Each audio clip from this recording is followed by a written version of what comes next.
Velina mai kako. Welcome to Keep It Aloha, a podcast that keeps it aloha by being Hawaii's only. I'm your host Kamaka, and Hawaii's only what, you might be thinking.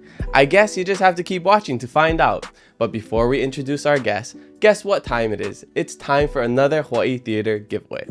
Every other week, we give away 2 tickets to the Hawaii Theater, and all you have to do is listen to this episode today when it comes out on Thursday and head over to our Instagram and answer trivia on our live stream on Friday for your chance to win 2 tickets to any Hawaii Theater show. They always got lots of great shows, so head over to their website, hawaiitheater.com, to check them out. Congrats to our latest winner, Sierra Cedar. Hopefully, I'll see you all on Instagram Live tomorrow, so don't miss out. All right, I think it's time to introduce our guest. What excites me is not just the creation of local jobs with all this farming activities that we have going on here, but the ability to take Maui coffee and share it with the world. Our guest today is a self-taught chef from the island of Oʻahu.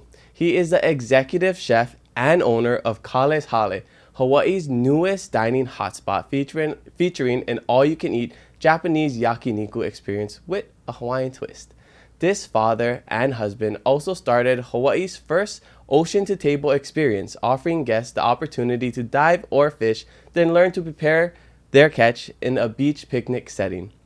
His business, Hawaii's Only, sells locally carved cutlery, including his signature knives and the first ever designed poke cooler. He is an entrepreneur, winner of episode 2 of Hawaii News Now, Kitchen Scraps, and an unofficial comedian. And I am so stoked to talk stories with him today. His name is Kale Afong. Aloha, Kale. Welcome to the Keep It Aloha podcast. How you doing? What's up? That was a crazy intro. That's just your life. You did some really good research. I love it. It's what I do. I take pride on this. My goal of I guess my bar when I do these things is how the guests react. Yeah. Or when we're doing the episode and I mention something and they're like, "How did you know that?" I love it. If I was a girl, I would be the best stalker ever. No boyfriends would be safe from me. Exes, future. Yeah. Scrolling, clicking. I love it. Luckily, I'm a guy and I just love sports too much, so I don't got time for all the other stalking and stuff. So my girlfriend's safe. Everyone's safe. Everyone's safe. I do my research for sports. That's what I do. I use it for good. Use it for gambling. No. Fantasy football. Fantasy football. Yeah, a form of gambling right there. I'm not playing for free. That's why. Yeah. that's for sure. I got a $500 fantasy football league. Oh, nice. Buy-in, so the winner gets like $3,000. Okay, wait. Yeah. So, did you win? How often do you win? I usually win a league. Because I'm usually in like multiple leagues. Gotcha. I usually win a league or 2 once a year. This past year, I didn't win anything. It was one of those rough years. So. Gotcha. And I've never won my league. We started it, I think, 3 or 4 years ago. I got to the championship the first year, got to the 3rd place the next year. And I think it's just always going downhill after that. That's the league that you run. That's the league I run. Just make a couple rule changes. You're the commissioner, right? Change some players. I don't know how that guy got on my team. What's up? I'm pretty sure I drafted him in the 14th round. I don't know. Josh Allen in the 14th round. You guys didn't pick him up. No, it's so good to see you. Quick backstory. We actually met like in 2021, during COVID, after I was done with my race to 50K. We started Hawaiiverse, and I would go to markets just to race to 50K. Yeah. Oh wait, we were connected during the race to 50K or no? Probably. I seen you. Okay. But we connected after. Because I met you in person at the market. Yes. Yeah. With the long hair. I forget the long hair. Race to 50K. That's right. Yeah. So I did that. Started Hawaiiverse during that year. Then we were just doing some guerrilla marketing, and then I would go to the markets here in Kaka'ako, everywhere, Kailua, wherever. And then I met you because I would always go to the Kaka'ako one, and you were selling knives, right? I was selling knives. I was selling lobster dogs. Lobster dog. Yeah, that's what it was. Yes. Yeah. So I would go meet the business owners, talk stories, and then I would see you every now and then, say hi. Yeah. And then I've been following you since, and it's cool to see your growth. Yes. From doing that at the market to having your own business now. You have your signature knives. I see you a lot on media. Like I said, you're an unofficial comedian. You make a lot of funny videos on social media. Yeah. I love to see it all. So I'm happy that, you're here and we get to talk stories. No, and it's funny because it's we have like a similar path because you're doing your thing, Yeah. and then now we're here. Yeah. I have a story. I don't know if I think I maybe told this to you. But a we while never ago. really had a chance to talk stories. Never, like this. not like we cross this. paths at events. Yes. Hi, you know, Airplane. exactly. Yes. But I remember when you first started your podcast, I remember because I was following you from the Race to 50 Kid. Yeah. And we got to meet, and I remember you having a challenge with inviting a guest onto your show in the very, very beginning. And this guy was super sassy, or whoever it was. I don't know who it was. To this day, I have no idea. We don't want to shame him. Oh, I know who you're talking about. This person was all like, "Oh yeah, if you want me on your podcast, people pay $4,000. You gotta pay me. Yeah, or what?" And it was a girl. And I remember reading that, and I remember being like, not angry for you, but I remember like, "Oh, Kamaka, kick his ass, like go." And you know what? You just been plugging away. And look, brah, this beautiful studio. you got this whole, brah. I rode up parking lot, seen the kind media. I was like, oh, brah, this freaking guy is doing it. So yes, I remember that story. Yeah, but it was a girl. I forgot about that. It was a girl. Oh. I can tell you off the podcast. No, yeah. I almost posted who it was. No. You're bigger than that. But I remember seeing it. And you took a super classy act, and that's why I remember it, because you didn't like bash that person. You just say, I'm gonna do it. Yeah, I'm gonna do it, and then look, this is where we're at today. Yeah. Always keeping it aloha. I love it, and that was before it was even called Keep It Aloha. Yeah, yes, I love it. Yeah. Well, enough about me. Let's get back to you. I would like to just get to know your whole life story. Start at the beginning. Sorry. No, you're good. A good. little bit of a cough. Sorry, listeners. I want to know where you from, where you grad, and what was it like growing up? Okay, so I got bounced around a lot as a kid. My mom, like a lot of typical moms in Hawaii, was struggling. Single mom, and she was just trying to make it. But so I grew up all over. Pearl City, Moanalua, Makiki, just everywhere. I was just always moving because my mom was just always moving. I got into some trouble as a child, and got into some trouble as a teenager. Had the wrong group of people I was hanging around with, and I had a baby when I was 15. Oh, 15. And yeah. So the girl I was with, she was also kind of like a troubled teen like I was, and so we connected. Made some bad choices. I had a child, and then at 16-ish, when my baby turned 1, she split. And so I raised my child by myself with my mom, who was still battling her own challenges. And during that time, it was pretty nuts. I was a dishwasher at Zippy's. I was 14 years old. I had to get the worker's permit signed off by my mom. And that's actually where I started to like fish and dive for food. Because all my money would go to diapers, food, all baby stuff. And so I joke around that if you look at pictures of me back when I was like 15, 16 years old, I was like super skinny.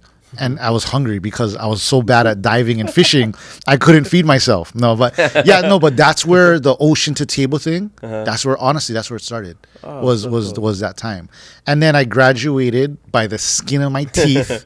2.1 GPA, bruh. Whatever the minimum is. 2.009. Whatever that minimum is, that was me. They have on a report card. Rank.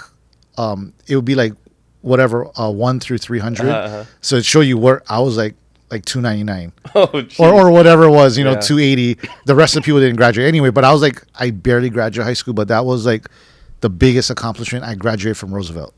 Yeah, nice. Yeah, so that's kind of like yeah. It was a really big accomplishment for me, but that's kind of like my life in a nutshell ish. Yeah. Were you into anything else growing up, or you just didn't have time for like sports? I played football when I was younger, Pop Warner all the way to high school, but then I got into trouble. I used to love playing football, and then no sports during high school because I was like just running them streets, I was a hooligan, man, and no sports, and then just got into trouble, and then I had my daughter, so I was a freshman. Was it freshman summer or freshman year? Yeah, it's something, but that's when I had my baby. So after that, I tell this to my oldest daughter. She's 27 now. I tell her she saved my life. Wow. Yeah. Like I was on a really bad path, and I can't even think of a friend of mine that graduated high school in my circle. And I just had met with a friend from back then. He moved and he graduated high school into college, and we got to reconnect like this past year. Wow. 25 years I've seen him. I've never seen him for 25 years. We reconnected, went fishing, and he's like, yeah, we're the only two that graduated high school. And I was like, what?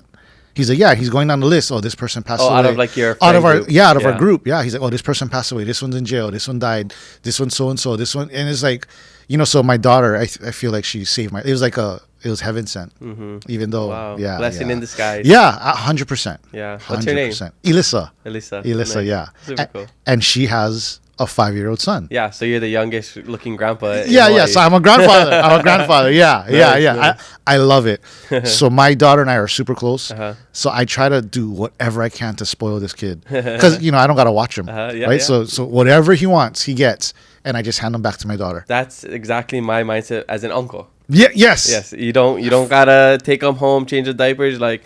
Especially all my nieces and nephews live Big Island because I'm Yeah. from Hilo. Yeah. So I go over there, hang out with them, spoil them. Oh yeah, I can buy you candy and lollipops when your mom is looking, but don't show your mommy, okay? Shh. Yeah. That's like my thing all the time. My daughter, I do it right in front of her. She'll be like, no candy before dinner, and I grab my candy anytime you like, and I feed it to her, and she's just shaking her head all irritated. I'm like, yeah, that's what you The get. cool grandpa and the cool uncle. What can we say? Yeah, I love it. Yeah, I love it. Right on. So you graduated Roosevelt, and so what happened after that?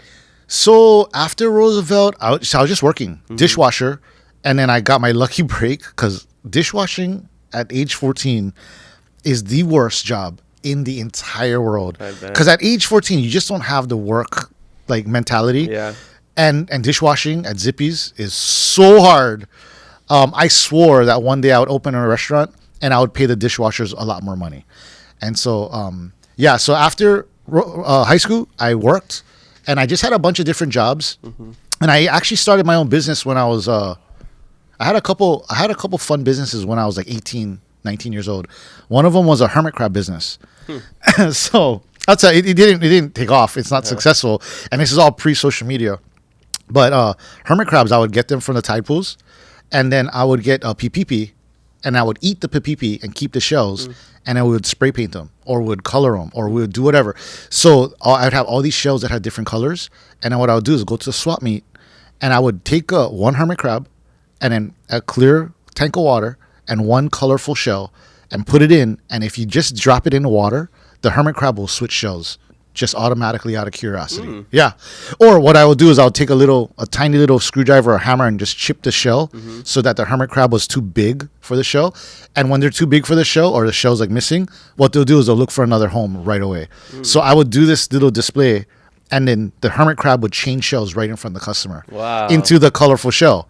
And so they would be like, ah! And I would just put it in a thing. They can put it in their tank, or they can keep it in their little novelty thing. Oh, that's cool. Yeah. So that was one of the business I had. Hustler. When I was like 8, I called it crazy crabs. Crazy crabs. Yeah. So that was like one of the business. But no, I just worked, and then I just kept working. I was working a bunch of different restaurant jobs, Sam Choi's, and then I was selling vacuums, and then I landed a really cool job selling fish. And then if you know me, my passion is the ocean and fish, so that was like my dream job.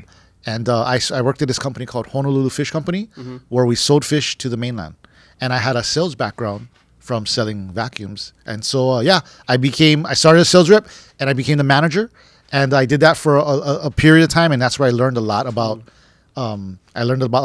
business and managing people and working with accounts. And that's where a lot of my experience came from, was that little tenure at the fish company. Wow. Yeah. So it's all these little things that added up to A lot of little things that added up. Now. A little Yes. slumdog millionaire. Yeah, well, a long way to the millionaire part, but yes, it was a lot of little things that led up, and then after my fish job, insurance broker, completely different. And what made you do that change?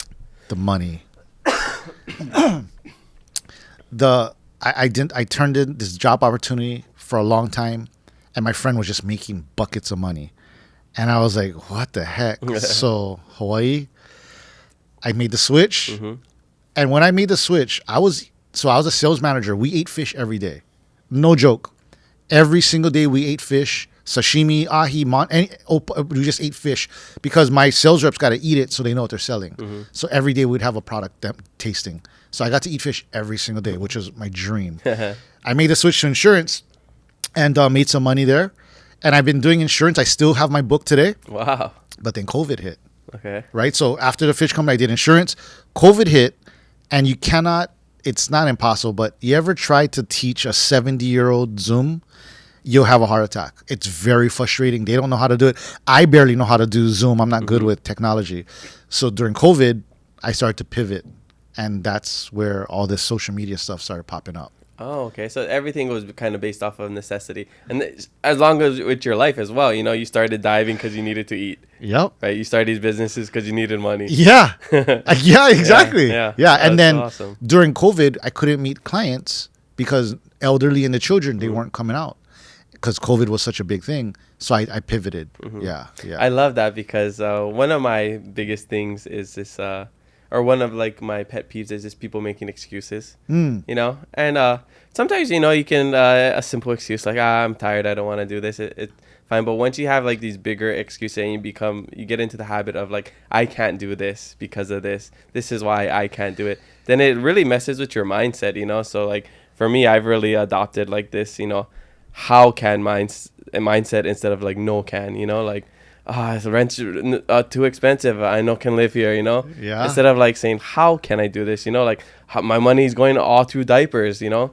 I no can live like this, you know, no can eat. But you're like, how can I do it? And you figure it out. So it's so cool to hear that. Where's that place in Hilo? Used to have the big stuff. If If can, no if no can, Verna's, yeah. make them can, or Yeah, what? Verna's. Yeah, That's is what it was, is it still there? It's still there, yeah. Is it the saying still there? Yeah. That's so funny. Yeah. I love it. Yeah.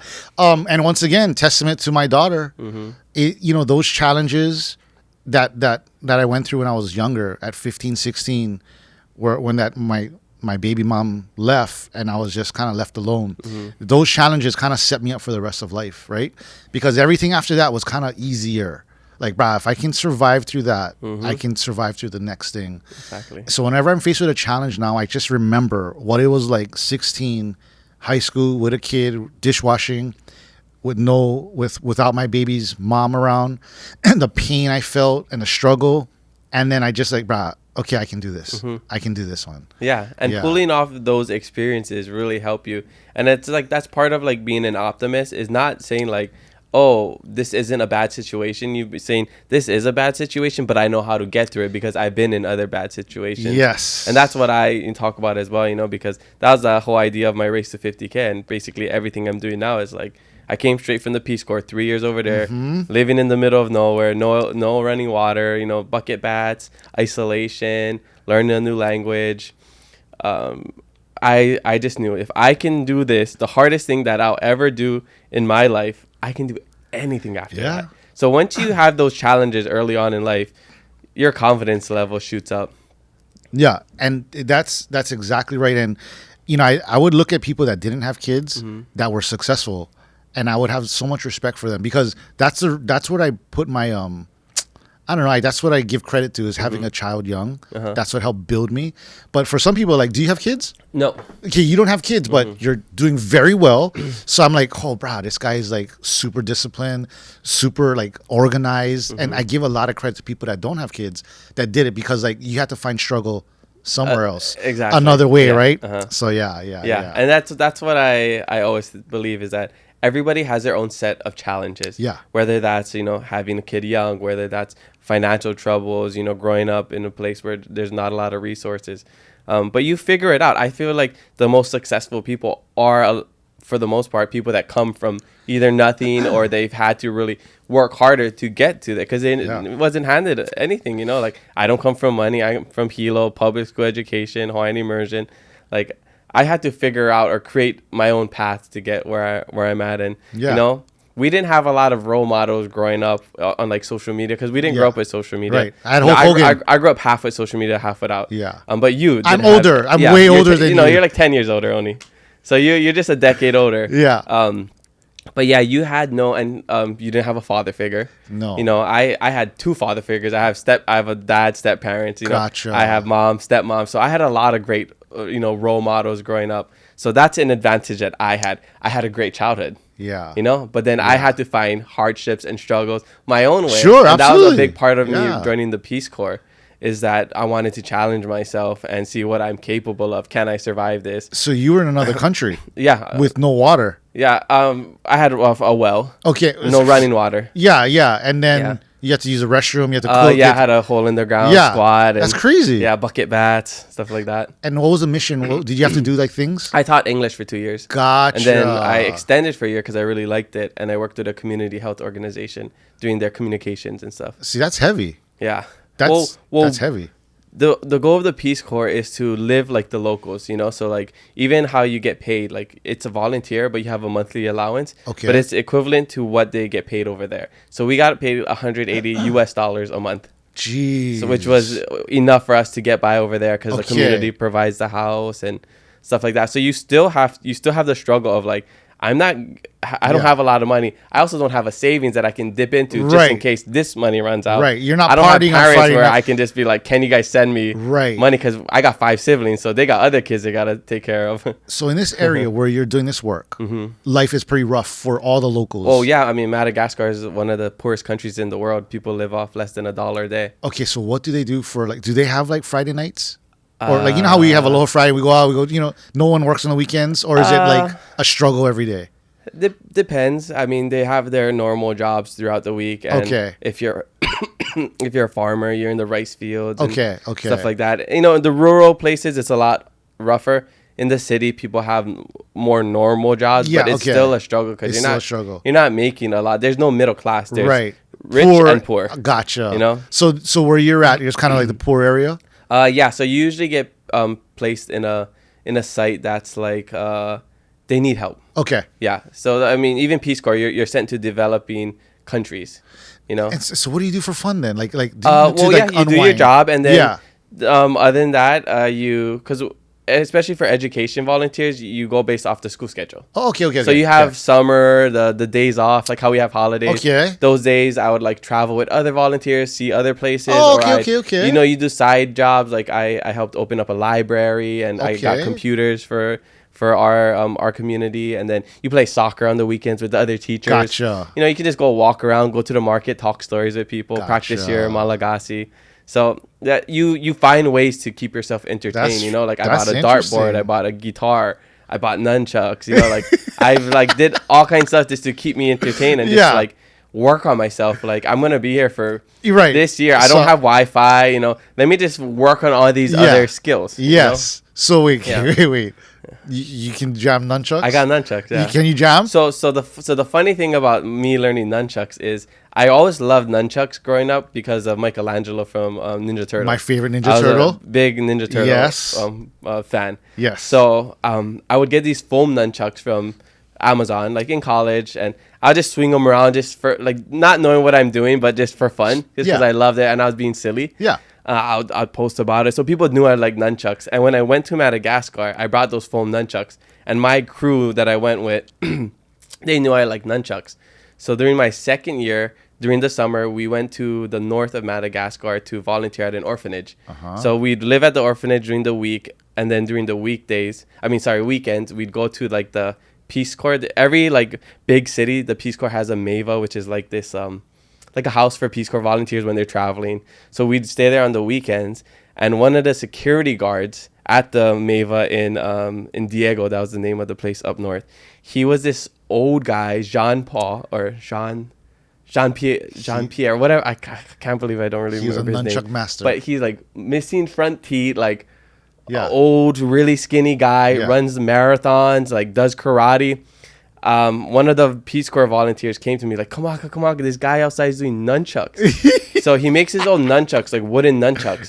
So I would volunteer at the orphanage during the weekdays, and then on the weekends I would train with him nunchucks. That's crazy. So he would teach me how to do it with these big like wooden nunchucks. So I would like hurt myself. Knock out your. That's how he lost his teeth. I still got my teeth. Yeah. So, but it would be sore. But so he taught me the basics. So I can do basics. I can't do anything crazy. Okay, but I can do like some fun stuff. And I love nunchucks too. I can teach you. Yeah. It's actually really easy. So it's a flow sport. Okay. So it's based on the momentum and stuff like that. But Okay. it's a lot easier than you think. It's just Yeah. about like kind of the movement and stuff. But Yeah. like even doing this stuff, it's pretty simple. Like we would go.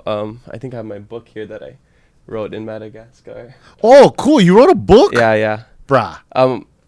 It was actually I had a blog in Madagascar that I turned into a book after the race 50K. But this was like up north, so like me and my other friend here and our other friend, we would like it became kind of like a crew. Like a bunch of us would start Doing the learning nunchucks. We'd Yeah. go to the beach and practice. That's and then so like funny. I would teach other people, and like there's probably like a solid like 7 to 8 volunteers during my time that learned nunchucks. I or love bought it. nunchucks from that guy. That's so wild. Just the random Peace Corps stories that That's super fun. I love it. And I love could it. share so many Peace Corps stories like that.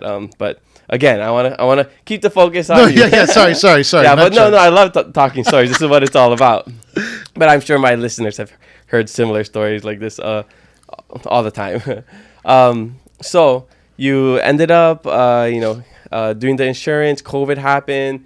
You had to pivot again. Yep. And then what made you go to the markets? Because that's when I first met you. And then, that kind of, from there on, kind of. So you know what's funny? When I met you, I was actually probably, so it's probably 20. It was probably like a year out. So what happened was when I pivoted, I had actually launched the Catch and Cook tours, and I got booked. I was booked every weekend for like 3 months, and I was like, oh wow, we're booked. COVID happens. Everybody canceled their trips to Hawaii. Everyone pulled out of the Catch and Cook tours. And I'm like, oh, crap, now what? So my wife shows me a picture of a sushi cake on Facebook. This sushi cake's got thousands of shares, hundreds of thousands of likes. And it's this, I think it was in the Philippines. I don't remember. But it's this sushi cake of rice and fish. And I'm like, and she's like, look, it's so cool. A It's big sushi, basically. Yeah. Like just like with rice and I was like, a sushi cake. What is that? She's like, I don't know. They just put raw fish and look at it. It's super cool. I'm like, yeah, it's kind of cool, but it looks ugly. So that night I went, grabbed all the ingredients and I made one. And I was like, I put the rice, I got the molds, I put sashimi, and I just made one. And I took a photo of it, put it on Instagram. And then I started getting orders. I remember you sharing that. Yeah. So I just started to get, and that's right. So I was like, oh. They're like, how much is it? I don't know. The first 5 sushi cakes I did for free because it was like all friends. I was like, whatever, just bring the fish. I'll do it. And then I started to make more, and then I started to make different ones. And then I'm like, oh, brah. Like, so I got 5 pictures. So I put them up, and I kept getting orders. Yeah. And so that's what I did for about a year. While I was doing the sushi cakes, I was like, oh, I really want to get my own sashimi knife because I had some knives, but I was like, I want to get a newer one, because I'm cutting all this fish. So while I was going through the process of finding my own sashimi blade, I was like, bro, what if I just make my own blade? And then what if I get some art and I put this? So I hired an artist from Big Island, Diver Dye. I forget brought his name already. I forget. I think his name is I forget, but he's pretty popular, well known. I commissioned him for some art on he'eleg, and I put that he'eleg on the steel, and I got a lot of samples because a lot of it was junk quality. So finally I got the one that worked. And then that was like the end of sushi cakes. And I got this knife. And so I started selling knives. But then what happened is you start to connect with all these people through the industry. And then people started to like offer me, I was offered a food truck. So I partnered with this businessman, very smart guy. He saw the opportunity. He's like, go run one food truck for me. So I did. And the food truck led to like these markets, and then that's when I saw you at the market. Yeah, so it's been like it's just been a growing process. Just opportunity after opportunity and this following. Yeah. Oh, one big thing I forgot to mention. I used to be heavy drinker. So between 2008 and 2019, all I did was drink. So there was like a stretch where I didn't. So I remember I had my insurance business. So I really didn't need to work. Not that I was rich, but it paid all my bills. So I was broke, but all my bills are paid. I live in a house. I got all my everything's paid, but I'd be broke. And so I did that because all my insurance money, commissions would pay for all my bills. And what I would just get up, drink. I would get up and drink, make myself a vodka cranberry, put it in a big hydro flask, take that, and then I would go to the beach and go fish. or I'll go dive, and then I'll buy beer. And so I did that every day for like 5 years. Wow. Just drink, fish, and dive. That sounds like the life for Yeah. some local kids. Yeah, right yeah. now. But I ran into some health issues. And so 2019, 2020, right there in COVID, I stopped drinking. And when I stopped drinking, that's when everything started to like pop off. Yeah. And do you still not drink? I still don't drink. Oh, wow. Yeah, and just more. So all my relationships have been repaired. Like relationships with my children and my wife. Most important, relationship with God. He was like tapping on my shoulder for many years. Yeah. He's like, you got something bigger that you can do, and I kept ignoring him and drinking. And basically, it's a super long story, but basically, I thought I was gonna die. Wow. Like I was in the hospital for about 1 year, back and forth. They couldn't figure out what was going on. They finally figured out what was happening, and then I always loved Jesus and loved God, but it was always like 1 foot in, 1 foot out. And then right around 2020, I was like 2 feet in. I reestablished my relationship with God, and I stopped drinking, and that's really when everything started to like pop off. That's so cool. Yeah, that's just the truth, though. Yeah. Coincidence? That's No. That's for you to decide. Yeah. Stop drinking and see what happens. Yeah. Right. Wow, that's so awesome. Yeah, I was a bad alcoholic. I was an alcoholic, but I drank every day. Yeah. And I was just a bad person. Like I was kind of a jerk, and I was really cocky, and just what all the bad decisions when you drink too much. Yeah. So I'm so much healthier and happier now. I'm not as fun. You still seem like a fun guy. I used to be super like, bruh, my friends won't even hang out with me. But you're fun till you're not. Yeah. If you're that kind of drunk. Yeah, exactly. So we used to have a good time. So I used to be fun. I'm not that fun anymore. You're funny. Yeah, well, we try to keep it cleaner now, but yeah, I used to be good fun. Yeah. Ask my friends, they'll tell you. Okay, yeah. That's what I tell people. And I used to be so good at football, and bro, I would have went NFL if I never sprained my ankle. If I never hurt my knee. Go ask them. Yeah. All right, so you had that period of time doing all of that. You got really involved in social media, marketing your stuff. I gotta know, for the people that are here since the intro that didn't click away yet, what is Hawaii's Only? Hawaii's Only what? So funny. So I was trying to sell insurance through social media. So my actual name was Hawaii's Only _insurance fisherman. Oh, okay. That's what it was. That's what it was. And I was trying to sell insurance. I was selling Medicare and life insurance. So I would post a picture of fish, and everyone would like it and comment, and it got a lot of attention. And then maybe like 3 posts later, I would post a commercial. It would have like, what happens if you die? Who takes care of your, it'll be like a little meme thing. Like, and then 1 or 2 people would like it. People would be confused. But basically I was using the platform to try to sell insurance. And about 6 months in, I just realized it wasn't working. Nobody wants to buy insurance through Instagram, right? Just no one's in the right headspace. No one cares. So I was like, my wife's like, just drop the insurance part and just don't do anything. So I said, fine. So I dropped the insurance part. I just became Hawaii's Only. COVID happened, and I made 4 videos just because I had these ideas of food and fishing. And so I made these videos, and the first one, it went like, they all went mini viral. So like Me in Hawaii and Hungry Hawaiian and some other people, they started to repost it. Viral. Yeah, and even some other ones, they started to like repost it, and then I gained some followers. I might have had like 1,000 or something, and then I had like 5,000, and these videos, then I had like 10,000, and I was like, oh, okay, this is what's working. I think there's something here. Like, and then the catch and cook tours, and all that. Yeah. So and then Bretman Rock's birthday party. So sushi cakes is how me and Brett connected. Okay, nice. So I taught him how to make a sushi cake on his YouTube channel. And then we stayed in touch, and then we met at Bretman Mark's party as well. But so but that was all through social media. I met Graham Elliott, who's a good friend of mine. He's a Michelin star chef. He was on MasterChef, so he has ties to Hawaii. And he saw me from Instagram. Then we started connecting on DMs. Next thing you know, he's in Hawaii, and we're like doing stuff at the beach and doing gigs together.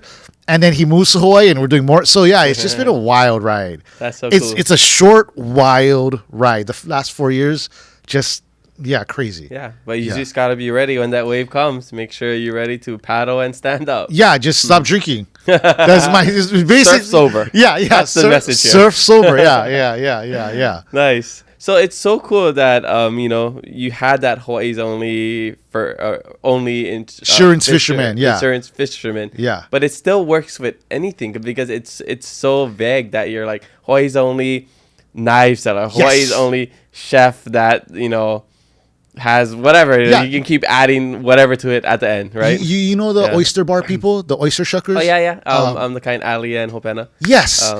So Julie. Oysters Hawaii. And Julie. Yeah. Your two sisters. Yes. Yeah. So I seen one Instagram post one time. I don't know them, but I see them at the gigs. Yeah, they seem really nice. Yeah. But I follow them on Instagram because I love oysters. And one day I saw them doing a commercial. Not a commercial, but a thing. They're like, we're Hawaii's only oyster, shucker or whatever they do, right? They come to your party. Yeah. So I was like, that's cool. And I put Hawaii's only because they're the only one to do it. And I was just, because that's what the design was. You could be Hawaii's only blank. Yeah. And so I could create a brand of clothes or shirts or whatever. So that was my wife's idea. Yeah. Well, shout out to your wife. Shout out to my wife. She's going to be mad if I don't give her credit. Great branding. That's where it came from. Yeah. So how did excuse me. How did you get into like chef and cooking and culinary arts? Because you're self-taught. You've never went to culinary school, but you're still considered a chef. We watch your videos. Hawaii's only Chef Kale here. So now I'm a chef. Yeah. But before, you have to get a license. No. Well, you can. There's like certain search you get, but no, you don't. So basically, a chef is anyone who sells food. Okay. If you make the food, you sell it. You could be a chef. Okay. Technically, that's like the definition. Okay. You don't have to cook it. No. I mean, you make the food, you cook it, and you sell it. Because I want to say my girlfriend can cook and I can sell it, and am I Chef Kamaga? Yeah. No, okay. I bought the sugar that she used to bake those. So if you Google the word chef, right? Okay. So the reason I came up with chef is I wasn't a chef. This is a true story. I wasn't a chef. I just needed something that had like a hook, where I could walk down the street. Because people can't pronounce Kale. It's a weird Hawaiian name, right? Yeah. Kale. Kale or Kale, but no one really knows Kale.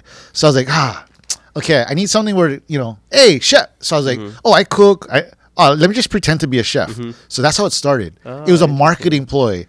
So smart. Yeah, so I just put chef. I'm not a chef, but I became a chef. I took some class. But also, though, the food aspect, I've been cooking so long, like recipes or teaching or watching someone, I can learn how to do a dish or recipe just by eating the food or watching. So food does come easy. You're like the people in music who just hears a note. What is it called? Like perfect pitch or something? Yeah. So all of my talent, I think, is more towards food because I have zero talent in the music part. Yeah, but so there's people who they hear a sound, they can play it without seeing the notes. Correct. So you're like that for food. You're like, you see it and you can just make it. Yeah, not like a savant or anything, but it comes easier. But like if a chef will pull me aside and teach me, I soak that stuff up. Yeah. Which is how I learn. Yeah. So I will like partner with Graham Elliott or someone that has a very successful restaurant, and I'll watch them make stuff and I'll duplicate it. And I'll ask them for tips, and then that's how I learn. So you're a quick learner. That's the food, just in the food. Okay. Yeah, everything. And the things you're passionate about. Yeah, in the food part. Well, but that's what makes a good learner. Like if I'm passionate about language, I'm gonna learn language fast. If I'm not passionate about cooking, I'm not gonna learn cooking because I'm not that interested. But basically, that's what it is. Okay. Yeah, and then I kind of built up to be a chef. And you got on Hawaii kitchen scraps. Yeah. Scrapped it out. Got lucky. Got the cutting board. Yeah. Chef Mars, she's so amazing. Yeah. That was enjoyable. I gotta watch more. It was fun. They do such a good job over there. Kainoa guys. Totally. Kainoa, Rachel, all them at High Now Daily. They're so organized. Yeah. Their editing team is amazing. Yeah. No, I'm always so impressed when I go because I the other year I would go there like I swear I was going there like every week for like bringing a new Hawaiiverse business. Yes. And I would like represent and like be with them over there. So I would see those guys all the time. I was like, at one point I was like, right, you guys got to send me a commission check because I'm here all the time. Who is your, not assistant, but who works with, is it Callie? Yeah, Callie. She invited me to go on, but I had just been on. So they said, okay, wait like a couple weeks. And then I got busy. Oh, okay. But yes, I was supposed to go represent Hawaiiverse as well. Yeah, no, they're great. And just watching them, because, I'm considered a host. I interview people, but I don't consider myself like that kind of host. You know, when people ask like, "Oh, can you MC this?" I'm like, I'm more of a sit down, talk story kind of guy, not like a, you know, how's this guy Xavier coming, getting down low, hyping up the crowd in front of everybody. That's a different kind of host. And then when I see Kainoa and Rachel, I'm just so impressed at like their professionality and professionalism and personalities. Yeah, they gotta memorize the person's name. They're so charismatic and charming, and they're so sharp. Like we'd just be talking stories. Okay, 3, 2, 1. Kanoa Carson here for Rachel Fakar, and like I'm just so impressed. And they turn it on, and I'll get them. I've been meaning to get them on the podcast. They are very impressive. I just I really look up to them. Just like I just think they're so talented. It's super impressive. It is because they gotta like know the person's name, know the business, and I see them on the side like rehearsing, and they're quick with it, like live. And then I was like impromptu kind stuff. That's what I was asking. You do this every day? That's like so much stress, you know, to go live. Yeah, exactly. And live is different. Like we're not live. No, you just relax. Relax. Yeah, there's no big cameras. Like people standing around, cut and edit, right? Exactly. But live, bro, it's just a lot of pressure. I've only did one. I did 1 or 2 lives, and it's scary. Yeah, it's nuts. It's nuts. What is the BTS of the kitchen scraps? Because I always wonder. Like I've been around production before, so I know everything's a little staged and whatever. Yeah. I always wonder, so when we're looking at the time, 5 minutes, I knew you guys are saying like, oh my gosh, I don't know if I'm going to make it, but they always make it. Yeah. Is it there's a little bit delay there? So ours, we kept, me and Mari, because we handled like that. Yeah. They want you to be as realistic as possible. Yeah. So we and her, we both made time. Okay. Yeah. But what happens is, you know, camera's moving. And so what if they didn't get the shot? They'll just say, "Oh, could you replate that?" Oh, okay. That's but me and her both made time. Oh, okay. I don't know about everyone else. Yeah. But brah, 15 minutes to make a dish. That's hard. It's crazy. Yeah. And does that count the going to the shelf and picking out items as well? They started with a timer. Yeah. So I made a really simple dish for my first dish because I knew 15. And then you saw her and you're like but even then I almost ran out of time because 15 minutes goes by so fast. My dish was so simple and I was like I was taking my time like I got this. And then the time started running down. I was like, oh crap, my thing's not the fires. I was like but so it was ours was pretty real. Yeah. Okay, cool. Yeah. And then like I always wonder too, and not this isn't just for kitchen scraps, but for all cooking shows. You do all of that, and then I'm guessing they have to get the shots, they have to take pictures. So when the judges get it, is it cold already? Oh, absolutely. Okay, so 100%. So they're eating cold food. Yeah, which is why I made 2 cold dishes. Oh, smart. Yeah, but that's a technique right there. It's just it's a strategy, right? Yeah. But you know, Chef Mari, who I challenged, her dish was so good, and I ate it. Her dish was so good. If we battled 10 times, she would have won 5, maybe actually more, and then I would have won 5. But you know, we only had one judge, and Chef Keone, he couldn't choose a winner. Like he was having the hardest time because he just didn't know who to pick, and so kind of was like, bro, come on, we gotta finish filming, and so that's why Chef took so long. It was kind of was like he couldn't choose a winner, and so when I won, I only won by 0.5. Yeah. I saw it was just half a point. Yeah. So, but it was just luck. It was luck. Yeah. Sometimes it's better to be lucky than to be good. Yeah. Right on. So, you have all this cooking experience now, life experience, business experience, just so much experience with a lot of things now. You're a jack of all trade. Now you have Kaleʻs Hale. Yeah. And that's the newest business venture. How's that going? And tell us what that is. So Kaleʻs Hale, people don't know about it because I'm not really promoting it. Kaleʻs Hale is a all-you-can-eat yakiniku inspired restaurant. And I say yakiniku inspired because get the grills, you cook the food, right? But we're more Hawaiian fusion than anything. So there's Hawaii food, which is like your mac salads and loco mocos, right? And spam musubis, right? Lunches. Yeah, that's all Hawaii food. Yeah, mixed plates. And then we have Hawaiian food, which could be like lau lau, kulo pig, or poke, inamona kalo, right? leaf, right? So we trying to use not only Hawaii foods and feature Hawaii foods. So our restaurant, we have a lot of banchan. Yeah, I love those things. Give me all of them. Okay, so I love banchans, and I also love the word banchan. We just think it's the coolest word. But every ethnicity has their own banchan. The Korean banchan is my favorite. Yeah, so Korean banchan is what's really famous, but Japanese have banchan too, but they call it okazu. Oh, okay. Which is why you have okazuyas, right? The little delicatessens that have the shoyu hot dog and the rice ball and tsukemono, right? So that's their banchan. Hawaiians have pupus.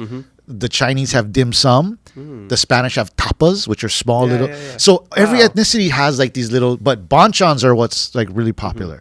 So my idea was to just get these little side dishes that accompany the meat, but Hawaiian fusion. So we have like kalo poke, we have luau soup. Instead of seaweed soup, I use the bits of the Wagyu meat and the fat and the trimmings to make a base, and then we use the kalo leaf, and then we put the leaf in there to make so it's like seaweed soup, like Asian inspired, but it's Hawaiian or Hawaiian fusion. It's kind of like luau stew, but soup. So yeah, well, I as you said that, I remember I tried it when at the Hawaii Swim Show gala thing. Oh, you were cooking at the yes, Waikiki. You made kalo poke. Did I? I think so. Yeah, I mean, or something. I had alma crab. Oh, that's what it was. I had o'io. I might have. I had o'io. I might have had. Yeah. I always do poke. Yeah. I don't know. I might have had kalo poke. Yeah, I might have had it another time, or maybe I just had it with somebody else made kalo poke. Yeah. No, but that was a good event. Yeah, we did. We went holo holo for all those items. Yeah, and then we produced a good little thing. Yeah, that was fun. It's awesome, and I love that you're also educating people, because that's a big common misconception, right? Is Hawaii and Hawaiian food. Yeah, they come here like, oh, I'm eating Hawaiian food. Give me that pineapple pizza. Yeah, and whatever else, the chicken katsu and whatever, the Korean chicken. Yeah. Give me the Hawaiian food, Korean chicken. Right? Like, we're not really thinking of. And there's nothing wrong with that food, but it's not Hawaiian. Yeah. So we want to use inamona and we use kuku. Yeah. So we're trying to do some Hawaiian fusion dishes. Okay. Yeah. Here's my question. Yeah. Okay. And this might get people's brain going a little bit. Is lomi salmon Hawaiian food? So I don't consider lomi salmon Hawaiian. I consider it Hawaii food. So in honor to make a Hawaii, because I don't know if we had the tomatoes. I think they came later. Or the salmon. Oh, no, it's definitely not the salmon. So at our restaurant, we do lomi opai. Oh, okay. Because it had opai in the rivers. And even if tomatoes and onions came later, I mean, because they came later, right? But I don't consider it Hawaiian. But I think it's a good Hawaii food. Like, it's a staple. It's people get confused because it's part of the Hawaiian plate. Yeah. The Hawaiian grad party. Yeah, because it tastes so damn good. Yeah. It's a perfect, like, fresh little, like, salsa relish, whatever you want to call it. But we do a variety of lomi salmon, but instead of salmon, we use opai. Okay. Yeah. Cool. All right, let's do a quick segment that I just created in my brain right now. Hawaiian food or not? Hawaiian food or Hawaii food? Presented by Kaleʻs Sparkling Hot Water. Got it. And Lion Coffee. All right. Lau. Hawaii food, Hawaiian food. Hawaiian. Lomi salmon, Hawaii food or Hawaiian food? Hawaii. Kalua pig, Hawaii food, Hawaiian food. Hawaiian. Poi, Hawaii food, Hawaiian food. Hawaiian. Chicken katsu, Hawaii food, Hawaiian food. Hawaii. What is the next one? This is really on the spot. Poke. Oh, poke. Hawaiian food or Hawaii food? Hawaiian. Can you make it ways? What if it's like imitation crab? Oh, that's like Hawaii. Hawaii style. Yeah, that's Hawaii food. But if you got some classic Hawaiian ingredients in there, some limu, some inamona, some fish, that's Hawaiian. Okay. Yeah. Chicken long rice, Hawaii food or Hawaiian food? Hawaii food. Hawaii food. Okay. Let me see what else. Haupia, Hawaii food, Hawaii food. Oh, that's Hawaii food. But depending how you make that haupia, you can go Hawaiian, right? I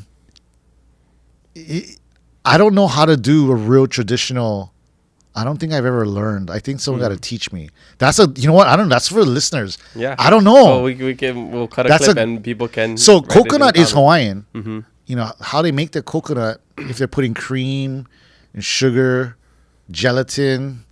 I'm gonna say Hawaii food Okay. because that's something a little bit. We'll do a poll. I think that's Hawaii food. Okay. Hawaiian food is pretty slender. It's pretty. Well, you think about it's like what are the super basic Kalo, things? right? Yeah, exactly. Coconut, ulu, pork, Yeah. stuff like that. Fish. Ulu, exactly. That's kind of limu. That's kind of where the realm is. Yeah. That's why I try to do a lot with kalo. Okay. Nice. Yeah. The restaurant logo is a picture of a kalo. Oh, with okay. Kaleʻs Hale. Nice. Yeah. I still got a lot to learn though because I'm so new at it that I'm trying to like create new dishes with Nice. kalo. I love that. I always love unique new dishes. Yeah, so I have some traditional stuff. I got some fun stuff, and we always have specials every night at the restaurant. Oh, awesome! I gotta stop. Yeah. by. Where's? Oh wait, sorry. Last one because I want to know this one. Squid luau. Yeah. Hawaiian food or Hawaii food? Hawaiian. Yeah. Yeah. Okay. Hawaiian food for sure. Nice. I think. I don't know. Well, I'm sure. Luau leaves. Hawaiian. Squid, Yeah. Hawaiian. Catch them in the ocean. Yeah. Coconut. That's Hawaiian. Milk. Yeah. Might not be as sweet as it is today, but yeah, Hawaiian. Yeah. Yeah, Okay. for sure. Sugar in poi. Hawaii food or Hawaiian food? So, listen. Okay, look, listen. People are gonna kill me. I love poi. I just love poi because we all grew up eating it. I eat poi with potato chips. I eat poi with lomi salmon. I eat poi with poke. I eat sour poi. We'll scrape off the mildew off the top, and I eat fresh poi. So I do every once in a while enjoy a little sugar in the poi by myself in my bedroom, and I just love it. It's so good. All right, that's all we have for you folks right here. That concludes the podcast.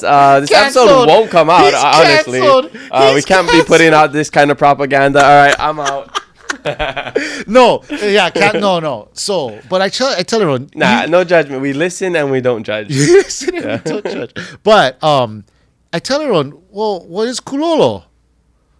You get some kalo, you get coconut milk, and you get sugar, and then now what? Right? Well, come at me now. Yeah, now what? Right? So I said, a good point. That's a good rebuttal. People put coconut milk and sugar in their poi. People lose their minds. And I said, you're gonna be really shocked when you find out what kulolo is. You know what I mean? But I just love poi though. I don't know if it's I don't sit down and eat poi with sugar all the time. I'll treat myself to it every once in a while. But I just love poi. Yeah. I think people think I'm weird because I do the chip one. Like when I eat chips, I'll dip my chips in poi. Poi can you get rid of it? Yeah, because I just love. My favorite is the tegu and poi. Oh, so if you're thinking my favorite, I do o'io and poi. Oh yeah, that too. That's my favorite. Really but I just love poi. Yeah. Yeah. Hey, people eat it however they want. We all have different palates. Yeah. Dry aku and poi. I love that too. Yeah, food is subjective. Yeah, but that's a really good point that you bring up. That we won't cut in the actual clip, so people can be mad at you. And Yeah. No, we won't post the rest of it. Yeah. My follower count is gonna go. No. All right. So where can we find Kaleʻs Hale? So right in the middle of Kalihi. Okay. We are if everyone's familiar with the Rainbows Drive-In in Kalihi, on that corner, we're right upstairs. Okay. Or you go find on map. You just find the center of Kalihi. He said it's in the middle of Kalihi. Right in the middle. You put your finger there. That's where it's at. Just drive over there. No, you Google us Kaleʻs Hale. It'll pop up. Okay. Yeah. Awesome. Okay, let's take a quick shishi break and we'll be right back with social media questions. Kalea Hop Water is a sparkling, hop-infused beverage with bright, tropical flavors and the refreshing essence of island life. With 0 alcohol, 0 carbs, and 0 calories. Kalea brings aloha in every bubble.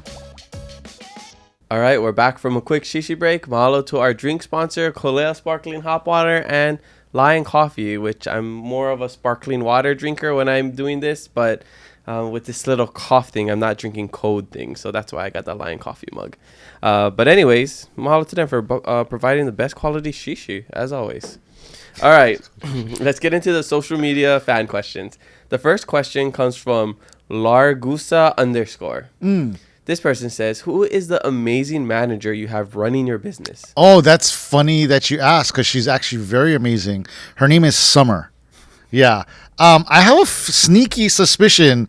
Who's the Instagram question from? Largusa underscore. Yeah, that's interesting. Yeah, it's Summer. Summer. She has a lot of experience. She's been in the industry for a while, and if you get good service from one of our servers, it's because of her. Aw. Yeah, no, honestly, she runs a tight ship. Yeah. I'll go there and I'll see myself. Yeah, yeah. All right, so shout out to you, Summer. This next question comes from Nalu underscore Iwata. This person says, favorite dish. Oh, bruh.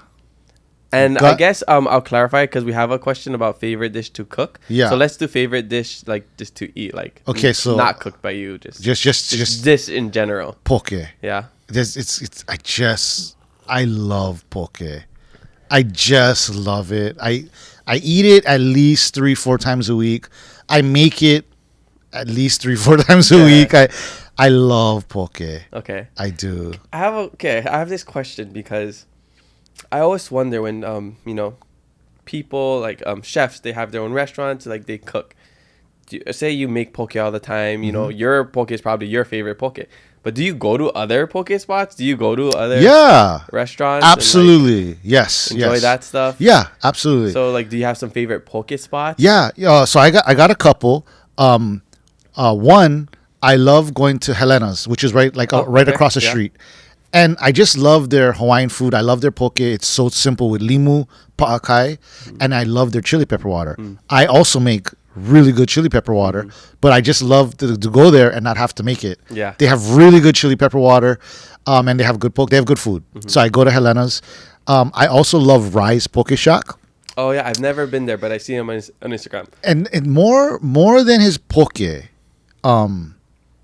his poke is excellent, but it's their heart. Really good people, huge heart. Him and his wife Chile, they have kids, and they run this little mom and pop shack, and it's just, I don't know, just some of the best people I've ever met. So he's also up there as well. Okay. And then Tanioka's is really good poke too. They're a little expensive. It's the secret sauce. No, Tanioka's though, they're very good. Okay. Yeah. But I always get confused with Tanioka and Tamura's. Tamura's is good too. I think it's just because the teas. Yeah, Tamura's is like the wine shop. Yeah, they sell alcohol. Yeah. But the thing is, not all Tamura's are the same. Okay, So- so Tamura's also has poke. Yeah, but all the poke is different. Oh, okay. Yeah, so like I like Tamura's Wahiwa. Oh, okay. Shout out Tamura's Wahiwa. Yeah, they do a Okay. super good job. Okay, right on. And then Nalu also says, if you had another job other than chef, what would you be? Oh, I mean, I have. I have all the other things I'm doing. Yeah. I mean, insurance broker is one of my other jobs. If I wasn't a chef. Oh, you know what is a fun question to ask people is like, if you could do anything and you'd be successful, like if you could have a talent, Yeah. and you could be successful, what would you choose? Gambling. Gambling? Yeah. Because you'd make money. Yeah, like Vegas. That's so funny. I want to bring Vegas to its knees. Yeah, I'm waiting to the day like all the gambling is legal in Hawaii. yeah, Because yeah. I love sports. When I go to Vegas, Yeah. I only went to Vegas like recently as like an adult and got to go to like the tables. Yeah. I learned roulette and everything. Yeah. It's so fun. Yeah. You can go and then going to the table and putting in like a sports bet and watching sports. It's Yeah. like Yeah. There's nothing that gets the juices flowing more than that. Yeah, no, yeah. So I love Vegas. It's one of my thing. Yeah, but yeah, it would be like a card counter. Yeah, like master at baccarat or okay. But it'd be. I would like to be a professional gambler. Okay, nice. Yeah. You could.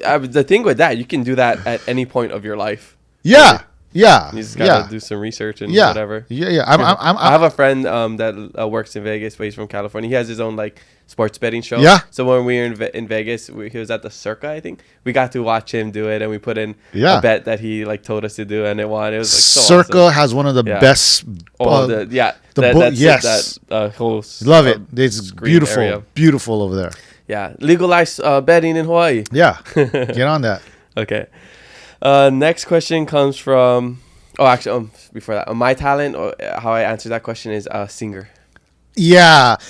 I would actually have chose singer, but then like singers get too many they get too much action. They get too much chicks. So then, I got a good wife. I don't need to yeah, get in yeah. trouble. I'm trying to just stay. Yeah, I'm trying to stay just straight and narrow. So Yeah, but you could just sing to your wife all the time. no. B, if I could sing good, you'd see me on American Idol. But I'd be singing all over the place. Okay, people just be walking down the street, be singing. That's true. Okay. All right. Next question comes from Finn_catcher. This person says, if you were on death row, what would your last meal be? So poke, right? But then there's also something I really love besides poke. It's lychee and ama ebi. I love it. So if I could have that lineup, lychee, ama ebi, is that too much? Death row? I think you can have whatever you want. Oh yeah. Yeah, I saw a podcast recently where I think it's based on like your death row meal. So the guests, it's like celebrities. You know how like the chicken we hot ones? Yeah. So it's like that, but they basically tell the show what their death row meal would be like, and then they make it for them. Really? And That's try cool. That could be a cool like Hawaii thing to do. Absolutely. You could easily do bro, that. Bro, I've been trying to guests, I've been trying to do this for so long, Yeah. but I just can't put the team together, and I don't have the time. Yeah. But I want to do the one. You seen the guy where he cuts hair? Oh for yeah, free? Vic Blend. Yeah, and he's like, I wanted Vic Blend? Vic. I think it's Vic Blend. Yeah, but I think his name is Vic. Okay. And he's from Philadelphia. And he's but I want to do that. But tablecloth, cooler, and then have him sit, talk story, and then make them a meal. Stuff like that. I thought I saw a video of you doing something similar to that. I did a YouTube video. It was a social experiment. Does Aloha exist? Yeah, that's what it was. Yeah, I watched it. it. I had fun shooting that, but I want to do one like shorter content and then like pick a stranger and then like cook for him, talk story. Yeah. Because I saw my friend Kyoki in it. He drives boats. Oh yes, because I go sauna cold plunge with him, and he gets at F45. Tell him I said hi. Yeah, I see him every night. Okay, he's such a good Kyoki's guy. awesome. We used to play basketball before. Oh no way. Yeah, when I was younger, he was younger. We're older now, and my knees don't work. But yeah, he's such a good guy. So Kyoki-san, he watches the podcast, so he always. That's so. Okay. He might be watching this. He'll probably watch this because he knows you. Awesome. So shout out to you, Kyoki. Yeah. See you shirtless in the sauna. Super good guy. All right. Next question comes from Meat Lux. This person says, "Do you know who invented spicy ahi?" Is this a joke or something? So I created something 2022 ish, and I made this thing a story, a marketing story, and I built this whole thing out on how I invented spicy ahi. I didn't know I'm with the inventor of spicy ahi here, guys. Okay, so I went like, oh yeah, I was on a Johnny Carson show. I was in the second grade, and I built this whole backstory. I this big exactly the events and the dates and how it came, and I built this whole marketing story. Just fun, like just stupid thing, and everyone believed it. And then I was getting like texts and DMs like, "Brah, did you really invent spicy?" I was like, "No," but nobody knows where it came from, and I just threw it out there just to see. And people were just sharing. It was funny, but I don't know who created spicy ahi. If I had to guess, my guess would be it was a Japanese sushi chef, right? Because he's cutting fish, he's got these scraps, he's got to scrape it, or he's got to do something with it, and then he got a little bit of like chili oil and some little bit of Kewpie mayo, and he's like, oh yeah, let's just that'll be my guess, but I don't know who created spicy ahi. Well, in my mind, you created spicy ahi. Chef Kale, right over here. That's so funny. All right, last question comes from Faith Rogers, Mahana girl. That if I could sing, I would sing her songs all the time. She says, "What's his favorite dish to cook?" My favorite dish to cook would probably be pasta. Like Italian. So I have no culinary experience with Italian food, but I feel like if I learned how to make the noodles, or even if you just use dry, I love cooking pasta because there's a lot you can do with pasta. So I make a lot of pasta dishes. Wow, Yeah. I wasn't expecting that. Yeah, so I jam, like I'll do a fresh pasta bar for my house.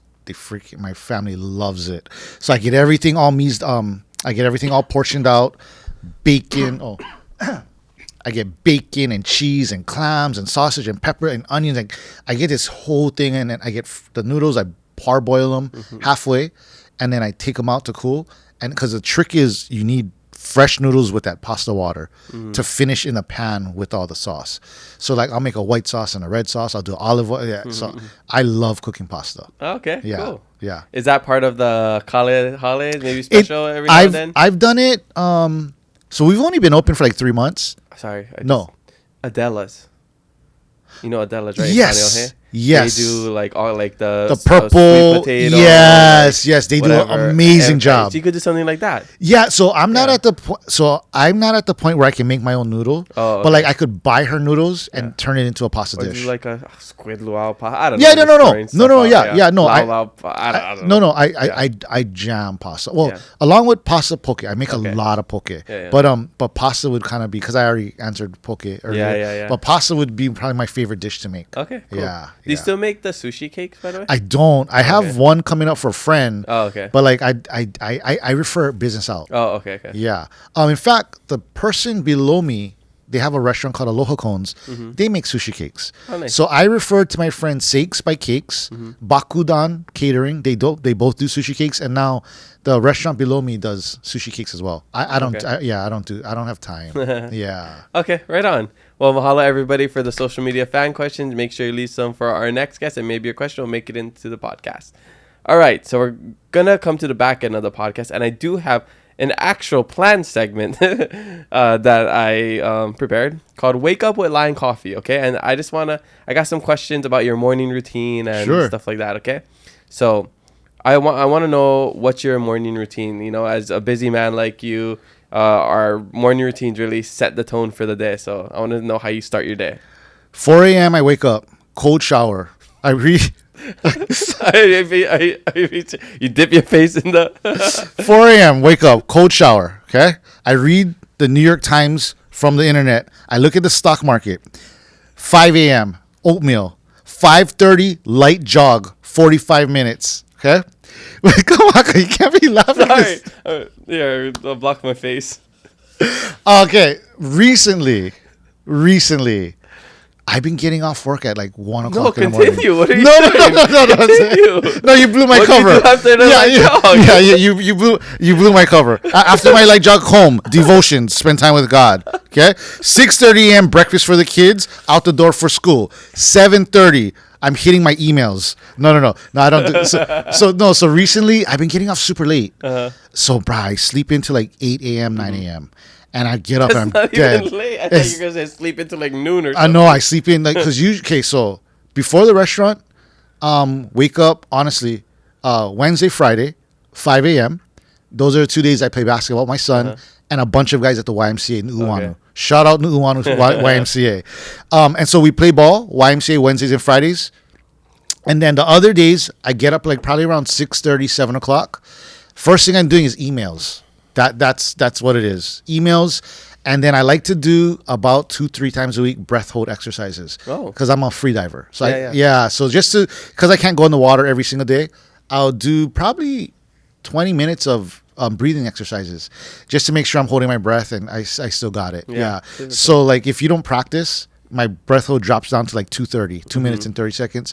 But when I'm practicing, I can keep it up to like 3:30, 4 minutes. Wow. Yeah. So I do that just as a way to like stay in shape for my lungs.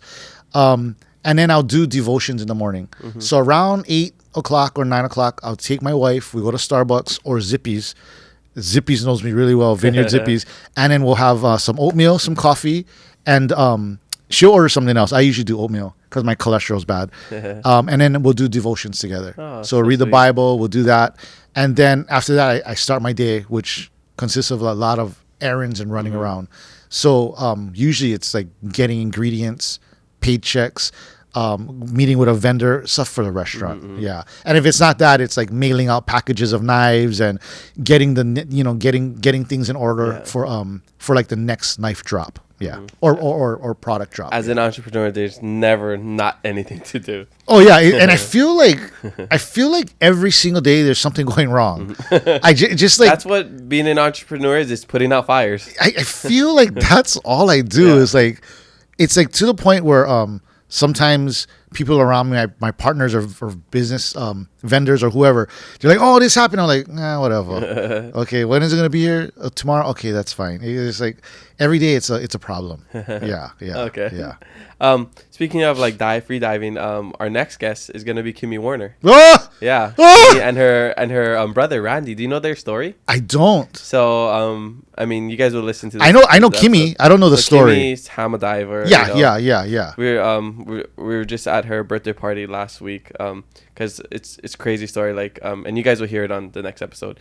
But Kimmy dated my girlfriend Faith's dad when she was really young. So Kimmy helped raise my girlfriend Faith a little bit. No kidding. So then they're still really close. Yeah. So that's why we're at the birthday party. And then when Kimmy was on the podcast, episode 3, this was like in 2021, she told me about the story of her brother, Randy Kosaki.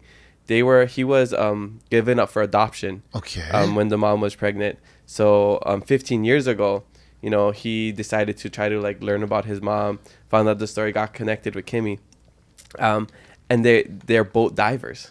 That is wild. They're both divers, and he worked for NOAA. He just retired. He worked for NOAA, and he's like he goes like super deep, like diving. He loves the ocean, fish, and so they were separated. It's in their blood, but they still have similarities like that. So absolutely, it's so cool how that ended up happening, and they reconnected about 15 years ago, and now they're really close. That is a wild. Yeah. I had no idea. Yeah, so stay tuned for that episode next week. I love that. Super cool. But Kimmy's awesome. I met her and the husband on Justin on an airplane ride. Here to Kona or Kona, I forget. I was going, and I was like, oh, I'll tell him. That's Kimmy. That's Kimmy. Yeah, we I didn't get a picture because I was too ashamed to ask, but I gave them one of my knives. Oh, yeah, so cool. yeah. I'll go ask if she remembers that. Yeah, I hope she does. Yeah. We'll see. She's so sweet though, so she probably, even if she doesn't, she'll probably say it. Yeah. She's like, oh yeah, this is a sweet guy. Oh yeah. I was like, okay, describe him then. Yeah. Put her on the spot. All right. And what's your coffee order? Oh, so I don't really drink coffee. Oh, okay. But if I do, but your wife does. My wife, she does a quad espresso. Darn it, I don't know. It's fine. Something. I do once in a while. So I do decaf. Okay. And once in a while when I'm the taste of coffee. Well, yeah, I like it, but when I had my health issues back in the day, I kind of drink too much caffeine or alcohol, and it jams me up. But I'll do once in a while. I'll do just a quarter cup of iced coffee. Oh, okay. And then that's it. Just iced coffee with a splash of milk. Okay. Yeah, well, your wife's gonna be happy because we're gonna send you home with some 100% Maui coffee, which is the newest coffee that they just released. 10% of the proceeds go to helping the Maui community. I've never even heard of Maui coffee. Yeah, they just launched it this month. Really? Yeah. So we know the Kona coffee, but it's 100% Maui coffee. That's crazy. Yeah, okay. Yeah. So we got some gift bags for you over there. You see? That's super cool. So okay, thank you. That's cool. All right. Well, I was gonna say what's your favorite type of coffee, but I guess you're not really not a coffee drinker. Yeah. Okay, so do you like tea? No, I used to like. What did you drink? What's your go-to drink? Well, I used to drink Heinekens and Budweiser, Bud Light, Coors Light, green bottle. Yeah, Grey Goose, Crown Royal. But yeah, so no, I drink a lot of water. I know. Okay.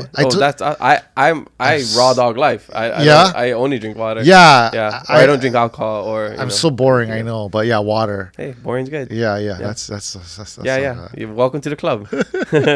We're fun. Like even just because we only drink water, we're still fun. Yeah. We're still fun. All right. Well, that was Wake Up with Lion Coffee. Mahalo. Love it. All right, so I like to ask all of my guests the same question about keeping it aloha. It's the name of the podcast.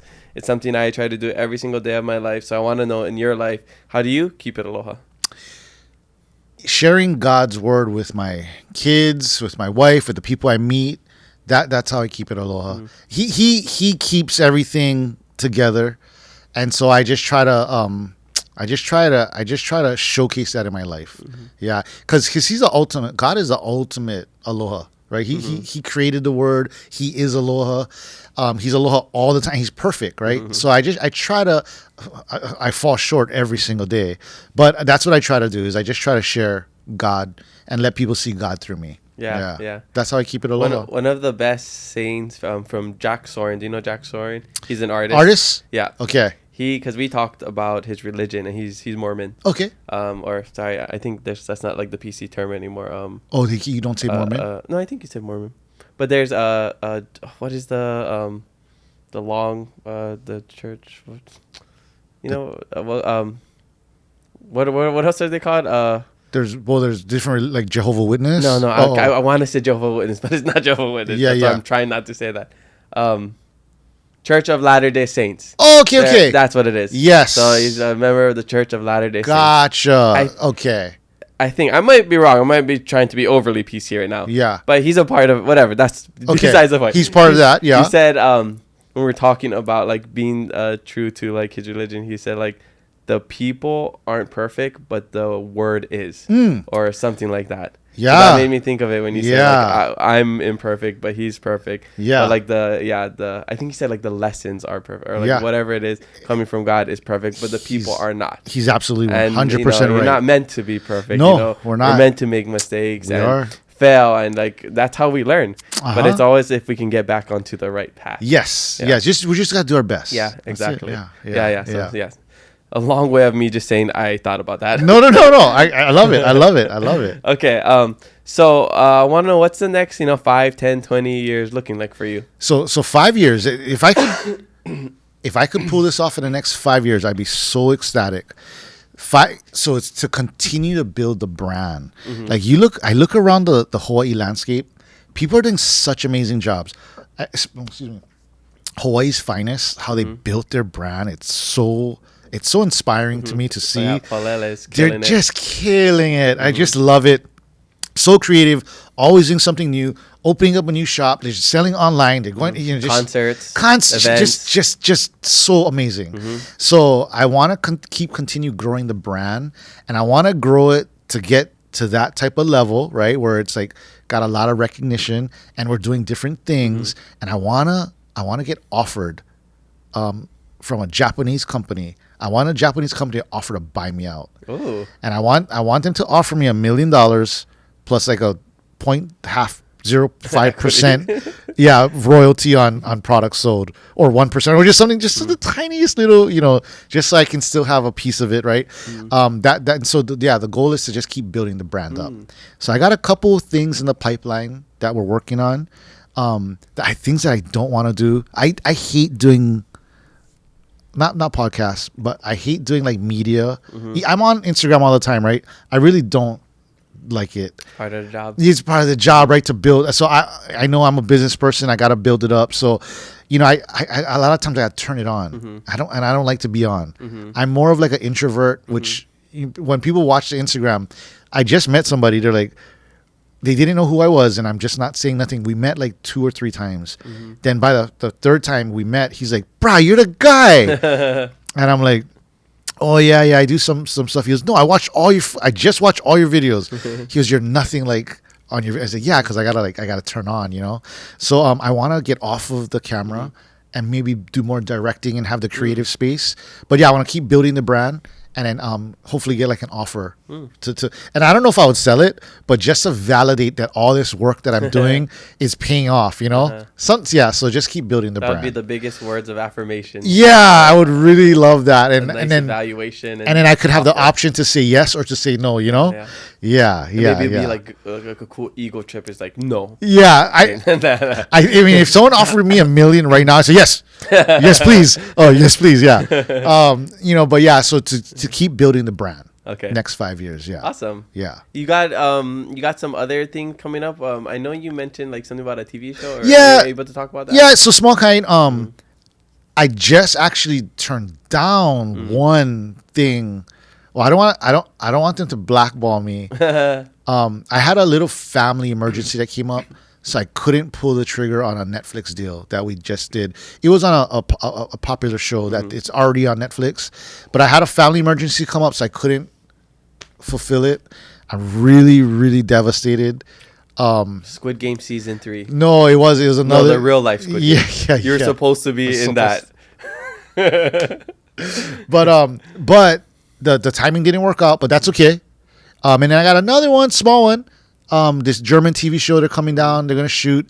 And then I work closely with Kainoa guys and KITV4, so we're always I work with Roy Yamaguchi and Denise, so they're always got something cooking the next. Okay.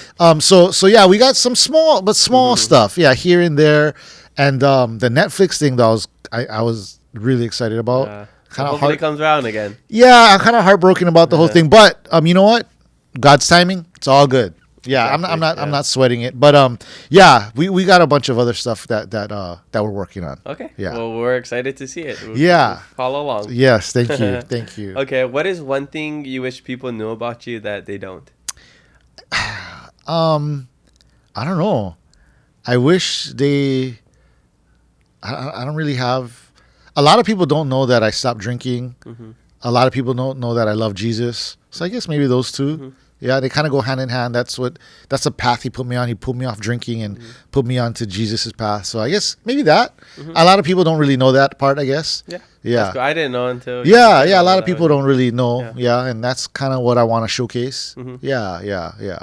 Okay. Super cool. Yeah. Yeah. Well, I know you have to get out of here because you got a shift coming up, right? I got dinner service. Yeah. So I want to start to wrap up. Yeah. But before I let you do that, I gotta know, what is your life hack? My life hack, I mean, I've got so many, but I think one important one is communication. Mm-hmm. You know, whether it's a husband, wife, or a business partner, Any type of relationship. any relationship, right? Even I just had a conversation with did you someone about really? this. Yeah. My life hack is communicate. And sometimes when people get upset or there's an argument, it's because they just didn't communicate clearly. Right, somebody is like holding on to resentment, and they're afraid to say how they feel, or they're embarrassed to say how they feel. But and what happens is you hold that in, and I'm talking from experience. You know, you hold that in, and then you hold it in, and you hold it in, and you hold it in. And next thing you know, you're blowing up at the world, or you're drinking every day. Right. So my life hack would be communicate. Yeah. No one's perfect. We all have our flaws, right? Love our friends and weaknesses for both their strengths, and love your friends and family for their strengths and weaknesses. So communicate. Yeah. Communicate, and then you 9 out of 10 times it'll be okay. Yeah. That's Yeah. awesome advice. One of the realizations I had, because I just went on this podcast called The Relationship Method, where you talk about relationships and stuff. And one of the things that I was talking about was how, like, you know, you have to switch up your communication style depending on who you're talking to. How we talk to, like how we talk to guys, you know, we can just be direct, like, hey, brah, you an idiot. Right. You know, like, why did you do that, or whatever it is, you know, we can like rag on each other. You can't talk to most women like that, or your partner. No. Yeah. And what I'm learning through my relationship is that, you know, you ever learn about love languages, you know, quality time, words of affirmation, all that stuff. A little bit. And and like how you give love is different than how you receive love. And I think we have to look at communication like love languages, of how we communicate towards other versus how we want to be communicated. Absolutely. If you could tell me this honest truth, you know, whatever, like, Kamaka, your podcast sucks, I think you should do this. Right. And I'm going to take it or not take it. But I'm not going to be like too offended by it. But if I say that to my girlfriend, she's gonna shut down. Right. She's gonna be sad. Yes. You know, all of that. So it's one thing that I'm learning is like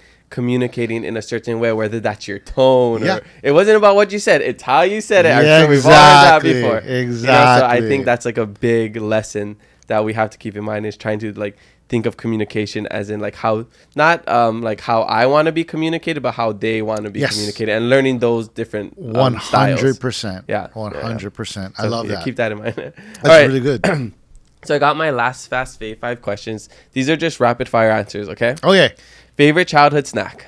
Popcorn kakimochi. Yes, love it. Lihimui or no lihimui? No lihimui. Okay. Hurricane, no hurricane, just plain. Hurricane. Okay. Yeah. So the furikake. Yeah. Furikake is good. Yeah. Okay. Favorite thing to cook? Pasta. Oh, I already asked Yeah, that. yeah, You that's asked okay. that. Oh, I already had this pre-planned. Favorite Favorite fruit. favorite fruit? Lychee. Lychee. Okay. Lychee. Dang, I could have. Dang, you ruined it by answering this too early. Dang it. Favorite karaoke song? Oh shucks, I don't have a go-to karaoke song because I don't sing really well. Okay. But I think any Hootie and the Blowfish song. Oh, okay. Yeah. Okay, give yeah. us an example. Okay. Favorite fish? Ooh. That's a hard. It's like asking your favorite child. It's so hard. But if you had a gun to my head, I would say ahi. Okay. But I love them all. I love them all. I do. Yeah. Okay. Hard to beat ahi though. It's hard. Yeah. Okay, and last one. Favorite travel destination? I haven't traveled many spots. Vegas and Japan. I mean, I just went to Big Island. That's all. That's pretty much. But Vegas. I love Vegas. get ready because he knows he's coming for you. Yeah. Okay. I'm gonna add one more because the favorite thing to cook one. I don't like that. I want to know what is a favorite TV show or movie. Top Gun. Ooh, nice. I just saw Tom Cruise. He's gonna have another Mission Impossible. Oh yeah. Yeah. There's like 10 Mission Impossible. That's so cool. And he's in his 60s and he still does all his stunts. A lot of Tom Cruise movies are just super good. Yeah. Such a talented guy. But yeah, I love all Mission Impossibles. Yeah. They're all of them are good. He learned how to fly the plane, the jets. I seen him real life. I seen him where he did he rode the motorcycle. Yeah, he jumped off. Yeah. And then he comes back, he's like the parachute. And he wants to do it again. Yeah, he's like, yeah, we need to do it again. Crazy. That's crazy. He's awesome. I respect that so much. But that's all we got for you today. Mahalo so much. Bro, appreciate you. Stories. Good fun. Is there anything else you want to share? If not, tell us where we can find you. No, I'm all set. I appreciate you. I appreciate you so much. The Instagram is at Hawaii's Only. Kaleʻs Hale. Google it. You can find it easy. That's it. Yeah, you also chef at other places too? Oh, yeah. We have Tipsy Pig, which is a bar on King Street, right in town. And then Blue Seafood, which is in Chinatown, Mauna Kea Marketplace. Okay, right on. Yeah. Go find them. Hawaii's Only. Okay, mahalo Kale for joining us on the Keep It Aloha podcast. Spread love, be kind to one another, and mahalo for listening to us today. We have new episodes every Thursday, so make sure you follow us and leave a review. I'm your host, Kamaka, and remember to always keep it aloha.